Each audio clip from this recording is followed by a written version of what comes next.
Bonjour à toutes et tous, alors nous voici aujourd'hui à Naxos, on est début juin, pour un clin d'œil un petit peu particulier.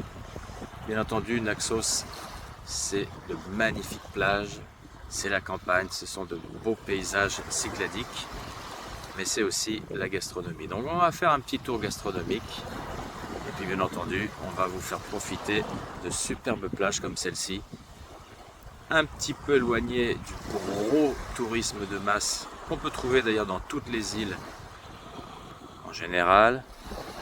Il suffit de faire 5 minutes en voiture ou un quart d'heure en bus local et on se retrouve par exemple comme ici à Plaka, où soit on loue un parasol transat, soit on fait ce qu'on veut et c'est le paradis. Mais Naxos, c'est pas que des plages et vous allez voir ça dans quelques instants. Ceux qui ont besoin de turquoise, de sable doré, une mer calme et translucide, vous avez de quoi faire à Naxos. Et comme vous voyez, c'est pas la grande foule. Même en juillet-août, vous aurez ce genre de fréquentation et d'ambiance.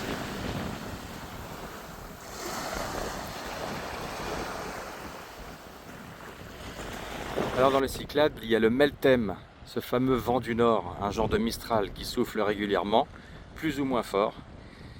Et bien pour les grands sportifs ou les amateurs ou ceux qui veulent découvrir un peu de bonnes sensations, vous avez bien entendu à Naxos un des spots les plus connus, Mikri Vigla. Il y a même des hôtels juste à côté pour ceux qui veulent se faire une semaine d'apprentissage ou de perfectionnement. Là pour l'instant c'est assez calme. Et en plus, on n'est pas obligé de faire du kite pour bien se prélasser.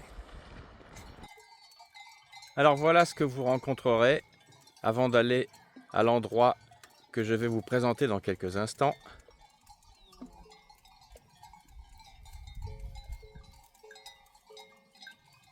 De superbes paysages méditerranéens, le silence et les habitantes du coin.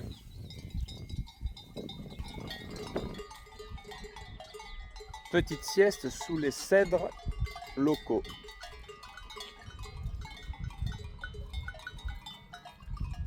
Voilà, nous y sommes, l'endroit est magnifique. Il n'y a même pas d'indication sur les routes pour s'y rendre. Donc on vous dira comment faire pour y aller. C'est en pleine campagne de Naxos.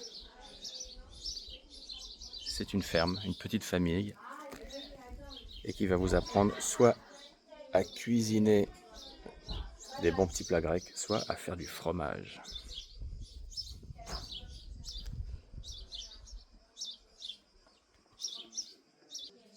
On ne peut pas faire plus authentique. C'est exactement ce qu'on adore ici.